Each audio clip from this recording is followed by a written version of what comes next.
Hello students, welcome to all of you on my YouTube channel S4E classes. आज की video में हम discuss करने वाले हैं कॉम्पिटिटिव एग्जाम की ग्रामर, जो आपकी क्लास 12th 10th और 11th की इंग्लिश में बहुत ही इंपॉर्टेंट रोल प्ले करती है। डियर स्टूडेंट्स, आज के हमारे टॉपिक्स जो हैं वो फर्स्ट ऑफ ऑल हम डिस्कस करेंगे कनेक्टर्स के बारे में। कनेक्टर्स के 10 हम जनरल रूल जो वो डिस्कस करेंगे, जो कॉम्पिटिटिव एग्जाम में बहुत ज्यादा इंपॉर्टेंट रहने वाले हैं। सेकेंडली हम डिस्कस करेंगे law of inversion. Law of inversion एक मोस्ट इंपॉर्टेंट टॉपिक है जो इंग्लिश ग्रामर में बहुत इंपॉर्टेंट रोल प्ले करता है। थर्ड हम डिस्कस करेंगे इंपॉर्टेंट इंफॉर्मेशन। लास्ट में हम क्या करेंगे, प्रैक्टिस सेशन जो है वो करेंगे कुछ सेंटेंसेस का। तो dear students, without wasting the time let's start our class. Dear students, general rules of connectors क्या कहते हैं। पहला रूल क्या है, first rule is no sooner is always followed by than. No sooner के बाद हमेशा और हमेशा क्या आता है, देन, THAN, देन। लेकिन एग्जाम में आपको क्या दिया होता है, मैक्सिमम THEN, देन। ये बिल्कुल क्या है, गलत है। क्यों? क्योंकि no sooner is always followed by than, THAN, than. ये वाला देन, THAN, देन, ये हमारा टाइम के लिए इस्तेमाल होता है और ये नो सूनर के बाद कभी नहीं आता। सेकंड रूल क्या डिस्कस करने वाले हम, स्केर्सली, बियरली, हार्डली और रेयरली। ये चार ऐसे वर्ड्स हैं जिनके बाद हमेशा और हमेशा क्या आता है, व्हेन का इस्तेमाल होता है। Scarcely, barely, hardly, rarely, always followed by when. लेकिन एग्जाम में मैक्सिमम इनके बाद क्या दिया होता है, देन, THAN या THEN, ये दोनों दिए होते हैं। तो ये बिल्कुल क्या है, गलत है। बिकॉज स्केर्सली, बियरली, रेयरली और hardly always followed by when, WHEN। Sixth rule क्या कहता है, lest is always followed by should. Lest के बाद हमेशा क्या आता है, शुड। लेस्ट के बाद कभी विल नहीं आएगा, कभी शैल नहीं आएगा, कैन, मे, वुड, ये कभी नहीं आते हैं। तो लेस्ट के बाद हमेशा क्या आता है, शुड। और एक इंफॉर्मेशन आपके लिए कि लेस्ट के बाद कभी भी नॉट नहीं आता है। तो मोस्ट इंपॉर्टेंट थिंग्स हैं प्यारे बच्चों, इनको याद रखिए। एग्जामिनेशन पॉइंट ऑफ व्यू से आपको जो बहुत ज्यादा परेशान करने वाली चीजें हैं। रूल नंबर 7 क्या कहता है, बोथ के बाद हमेशा क्या आता है, and.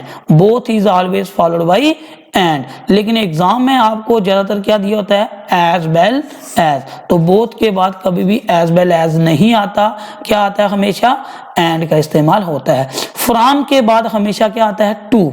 From is always followed by to.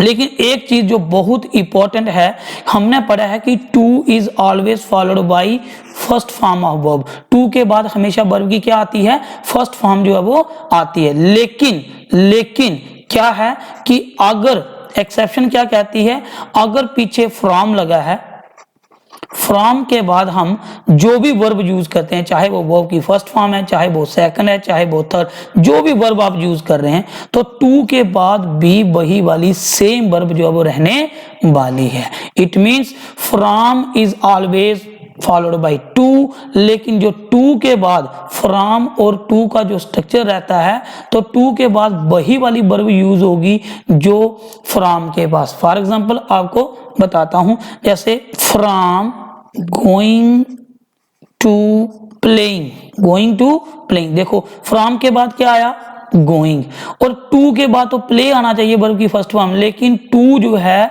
वो जब पीछे फ्रॉम लगा हो तो उसके पास वाली वर्ब वही रहती है, to playing, to going, to asking, इस तरीके से वो रहेगा। क्लियर, समझ आ रहा है? अगर समझ आ रहा है तो जल्दी से चैनल को सब्सक्राइब कर दें और बेल आइकन को प्रेस कर दें। नेक्स्ट रूल जो आपके लिए बहुत इंपॉर्टेंट है, आइदर ऑफ और नीदर ऑफ। आइदर ऑफ और नीदर ऑफ के बाद हमेशा और हमेशा सिंगुलर वर्ब रहने वाली है। आपने पढ़ा होगा कि नीदर के बाद या आइदर के बाद जो नियरेस्ट सब्जेक्ट होगा उसी के मुताबिक वर्ब लगेगी। लेकिन जब ऑफ लग जाए, नीदर ऑफ हो जाए, ईदर ऑफ हो जाए, तो उसके बाद हमेशा और हमेशा सिंगुलर वर्ब रहती है। तो याद रखना है, ईदर ऑफ और नीदर ऑफ के बाद हमेशा singular verb. Next rule 10th क्या कहता है, नाइदर नॉर और ईदर और। Always followed by nearest subject. इनके बाद जो वर्ब रहनी है वो कौन सी रहती है, नियरेस्ट सब्जेक्ट की। लेकिन जब ईदर के साथ ऑफ लगा हो, नीदर के साथ ऑफ लगा हो तो वर्ब हमेशा रखनी है सिंगुलर। अगर नीदर और हो, आइदर और हो तो वर्ब हमेशा रहनी है पास वाले सब्जेक्ट के मुताबिक। चलो अब बात करते हैं इंपॉर्टेंट इंफॉर्मेशन की। इंपॉर्टेंट इंफॉर्मेशन क्या कहती है, ईदर ऑफ का यूज हम करते हैं टू थिंग्स के लिए। जब सिर्फ दो चीजों के बीच में बात हो रही होगी तब हम किसका यूज करेंगे, ईदर ऑफ का। मींस जब कोई दो स्पेसिफाइड, जैसे राम और श्याम, गीता और रीता, जैसे hands, eyes, legs, years, it means ये स्पेसिफाइड होते हैं। जब दो चीजें स्पेसिफाइड हों तब उस टाइम आपको आइदर ऑफ का यूज करना है, लेकिन होनी चाहिए कौन सी, पॉजिटिवली यूज होनी चाहिए। जब भी कोई चीज पॉजिटिवली यूज हुई और उसमें दो चीजें स्पेसिफाइड हैं तो आपको ईदर ऑफ का यूज करना है। ईदर ऑफ का ऑपोजिट होता है नीदर ऑफ। देखो ये दोनों पॉजिटिव के लिए, जब दो ही चीजें नेगेटिवली सेम उसी तरीके से यूज हुई हैं तो आपको किसका यूज करना है, नीदर ऑफ का।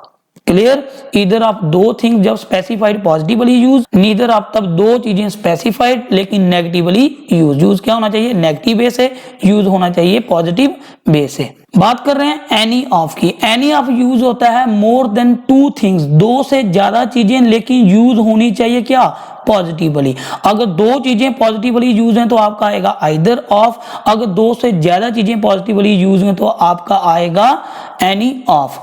अगर दो चीजें नेगेटिवली यूज हुई हैं तो अब आपका यूज आएगा नाइदर ऑफ। अगर दो से ज्यादा चीजें जो है वो नेगेटिवली यूज हुई हैं तब आपका यूज आएगा नन ऑफ। क्लियर, समझ आ रहा है। अब थर्ड इंफॉर्मेशन क्या है, rule of inversion, most important thing. Rule of inversion क्या कहता है कि when a sentence starts with an adverb, जब कोई सेंटेंस एडवर्ब के साथ स्टार्ट होता है। एडवर्ब मैक्सिमम क्या होते हैं, एल वाई वाले, मैक्सिमम ज्यादातर क्या होते हैं, एल वाई वाले। कोई भी ऐसा सेंटेंस जो एल वाई वाली चीज के साथ स्टार्ट होगा इट मींस वो एडवर्ब के साथ स्टार्ट हो रहा है। It follows the law of inversion. तो ये क्या करता है, लॉ ऑफ इन्वर्जन को फॉलो करता है। अब लॉ ऑफ इन्वर्जन होता क्या है, पहले तो बात करेंगे नॉर्मल सेंटेंस के स्ट्रक्चर की। नॉर्मल सेंटेंस का स्ट्रक्चर क्या रहता है, सबसे पहले आती है सब्जेक्ट, सब्जेक्ट के बाद आता है आपका हेल्पिंग वर्ब, हेल्पिंग वर्ब के बाद आपका आता है मेन वर्ब। एग्जांपल के तौर पर Sohan is watching TV, Sohan जहां पर आ गया सब्जेक्ट, इज हमारा आ गया हेल्पिंग वर्ब और वॉचिंग हमारा आ गया मेन वर्ब। तो इट मींस नॉर्मल सेंटेंस का स्ट्रक्चर रहता है सब्जेक्ट, हेल्पिंग वर्ब और मेन वर्ब के तौर पर। अब बात करते हैं लॉ ऑफ इन्वर्जन फॉलो करने वाले सेंटेंस के साथ। कोई भी सेंटेंस जो एडवर्ब के साथ स्टार्ट हो गया वो इन्वर्जन वाला होगा। उसमें एडवर्ब के बाद आपका आना चाहिए हेल्पिंग वर्ब। क्या आना चाहिए, हेल्पिंग वर्ब। हेल्पिंग वर्ब के बाद आना चाहिए सब्जेक्ट, सब्जेक्ट के बाद आपका आना चाहिए मेन वर्ब। जैसे हार्डली, एल वाई के साथ सेंटेंस स्टार्ट हो गया तो हमारा आ गया हार्डली। हार्डली के बाद क्या आना चाहिए, हेल्पिंग वर्ब। हेल्पिंग वर्ब क्या है, जहां पर हैड, तो उसके बाद क्या आना चाहिए सब्जेक्ट, सब्जेक्ट क्या है जहां पर आई। फिर उसके बाद क्या आना चाहिए मेन वर्ब, मेन वर्ब क्या आ गया ओपन। देखो पहले एडवर्ब, एडवर्ब के बाद हेल्पिंग वर्ब, हेल्पिंग वर्ब के बाद सब्जेक्ट, सब्जेक्ट के बाद मेन वर्ब। तो ये होता है law of inversion. Law of inversion क्या कहता है कि कोई भी सेंटेंस जो एडवर्ब के साथ स्टार्ट हुआ है उस पहले एडवर्ब, एडवर्ब के बाद हेल्पिंग वर्ब, हेल्पिंग वर्ब के बाद सब्जेक्ट, फिर उसके बाद मेन वर्ब आएगा। बात करते हैं प्रैक्टिस सेशन में। प्रैक्टिस सेशन में देखो either of the girls, girls क्या आ गया प्लूरल, दो हैं जहां दो से ज्यादा हैं, दो से ज्यादा हैं तो इट मींस दो से ज्यादा के लिए क्या क्या आता है, मोर देन टू थिंग्स। अगर पॉजिटिवली यूज होंगी तो आपका आएगा एनी ऑफ, अगर नेगेटिवली यूज होंगी तो आपका आएगा नन ऑफ। देखो बिलिंग, बिलिंग हमेशा किसको शो करता है, पॉजिटिवनेस को शो करता है। तो दो से ज्यादा पॉजिटिवली यूज हुआ तो आपका आएगा एनी ऑफ। क्या आएगा, एनी ऑफ। तो आइदर ऑफ रिप्लेस हो गया एनी ऑफ। तो any of the girls are willing to come with us on this trip to USA. ये हमारा सेंटेंस क्या था, करेक्ट था।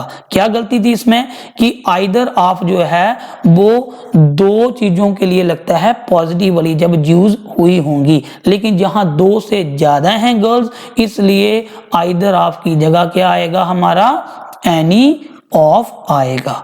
क्लियर, समझ आ रहा है। बात करते हैं सेंटेंस नंबर सेकंड की। सेकंड सेंटेंस क्या कहता है, any of my eyes are infected. Any of, उसके बाद क्या आ गया, आईज, उसके बाद क्या आ गया, इन्फेक्टेड। आईज आपका आ गया टू, दो, इन्फेक्टेड आपका आ गया नेगेटिव। दो चीजें जब नेगेटिवली यूज हो रही होंगी तो क्या आएगा, टू थिंग्स स्पेसिफाइड होनी चाहिए नेगेटिवली यूज, तो आपका क्या आता है, नीदर ऑफ। क्या आता है, नीदर ऑफ। तो हमारा एनी ऑफ रिप्लेस होगा किसके साथ, नीदर ऑफ के साथ। तो क्या आएगा इसका सही answer, neither of my eyes are infected. क्यों आया, क्योंकि आईज दो होती हैं और इन्फेक्टेड जो वो नेगेटिवनेस को शो करता है, तो दो नेगेटिवनेस जब भी आए तो क्या आएगा, नीदर ऑफ। क्लियर। बात करते हैं सेंटेंस नंबर थर्ड की। थर्ड सेंटेंस क्या कहता है, hardly teacher had entered the room then the boy became silent. Clear, hardly आया तो हार्डली के बाद कभी भी क्या नहीं आ सकता, देन नहीं आता। हार्डली के बाद क्या आता है, व्हेन, एक गलती जे। क्लियर।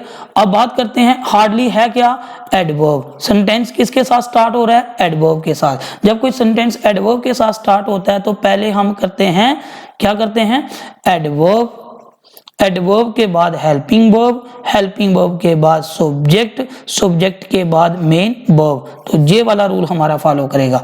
अब आ गया हार्डली, हार्डली के बाद आना चाहिए था हेल्पिंग वर्ब। हेल्पिंग वर्ब जहां पर क्या है, हैड, तो हैड जो है वो हार्डली के बाद जाएगा। फिर आपका क्या आना चाहिए, सब्जेक्ट, सब्जेक्ट जहां पर क्या है, टीचर। इट मींस ऐसी वाली गलती भी हो सकती है, hardly had teacher entered the room then replace हुआ when the boy became silent. Clear, समझ आ रहा है। हार्डली के बाद आपका आना चाहिए हेल्पिंग वर्ब, क्योंकि ये एडवर्ब के साथ स्टार्ट हुआ तो हेल्पिंग वर्ब जहां पर हैड है तो इसलिए वो टीचर से पहले चला जाएगा। क्लियर। बात करते हैं sentence number four. Fourth sentence हमारा क्या कहता है, both Ram as well as Shyam are injured in the accident. पहले हमने बात कर ली है कि both is always followed by and, और ज्यादातर क्या दिया होता है, एज वेल एज। तो ये हमारा सेंटेंस जहां से क्या हुआ, गलत। तो क्या आएगा, both Ram and Shyam are injured in accident. Means both के बाद कभी भी एज वेल एज नहीं आता, क्या आता है, एंड। बात करते हैं sentence number fifth. Fifth sentence क्या कहता है, none of my hands are injured in that accident. देखो क्या है जी, नन ऑफ आ गया, हैंड्स कितने होते हैं, टू। इंजर्ड होना मींस नेगेटिव, दो के लिए जब नेगेटिव हो रहा हो तो नेगेटिव फॉर टू, नेगेटिवनेस, तो क्या आता है, नीदर ऑफ। तो क्या आएगा, neither of my hands are injured in that accident. क्यों, क्योंकि हैंड्स हमेशा क्या रहते हैं, दो रहते हैं। इंजर्ड क्या शो करता है, नेगेटिवनेस को शो करता है। दो और प्लस नेगेटिवनेस शो कर रहा है तो नन ऑफ नहीं आएगा, क्या आएगा, नीदर ऑफ आएगा। क्लियर। अब देखिए सेंटेंस नंबर 6 क्या कहता है, he does not want to go to school neither Mohan does. He does not want to go to school neither Mohan does. देखिए पहला सेंटेंस बिल्कुल सही है, he does not want to go to school. पहले आ गया ही के साथ डज आ गया, मीन सिंगुलर वर्ब है। वांट, डू डज डिड के बाद हमेशा वर्ब की क्या आती है, फर्स्ट फॉर्म। टू के बाद हमेशा क्या आता है, वर्ब की फर्स्ट फॉर्म। पहला सेंटेंस बिल्कुल क्या ठीक है, he does not want, do does did के बाद वर्ब की फर्स्ट फॉर्म, टू के बाद वर्ब की फर्स्ट फॉर्म। इट मीन जहां पर सेंटेंस बिल्कुल क्या है, ठीक है। अब क्या आया, नीदर मोहन डज। तो जब भी बेटे सेंटर में नीदर आता है, क्या आता है, नीदर आता है, तो वो एडवर्ब की तरह यूज होता है। किसकी तरह यूज होता है, एडवर्ब की तरह यूज होता है। तो एडवर्ब देखो सेंटेंस नीदर के साथ स्टार्ट हुआ, तो जब दूसरा सेंटेंस कॉमा लगाया तो दूसरा सेंटेंस किसके साथ स्टार्ट हुआ, नीदर के साथ स्टार्ट हुआ। जब भी कोई सेंटेंस जो है वो नीदर के साथ स्टार्ट हो, नन के साथ स्टार्ट हो, इट मींस वो कौन सा है, वो लॉ ऑफ एडवर्ब फॉलो करेगा। लॉ ऑफ एडवर्ब क्या कहता है कि पहले तो आपका आना चाहिए एडवर्ब, एडवर्ब के बाद हेल्पिंग वर्ब, फिर आपका आना चाहिए सब्जेक्ट, फिर उसके बाद आपका मेन वर्ब। तो देखो जहां पर क्या है, नीदर मोहन डज, तो ये वाला डज जो है ये हेल्पिंग वर्ब का काम करेगा, जहां से उठा के इसको लेके आओ मोहन से पहले। तो सही आंसर क्या रहने वाला है इसका, नाइदर डज मोहन। क्लियर, समझ आया क्यों? अगर समझ आ रहा है तो जल्दी से लाइक प्रेस कर दीजिए। बात करते हैं सेंटेंस नंबर 7th सेंटेंस क्या कहता है, work hard lest you will not pass the test. देखो क्या आ गया, work hard, lest is always followed by should, लेकिन जहां पर क्या दिया है, बिल। अब क्या आ गया, बिल की जगह क्या आएगा, शुड।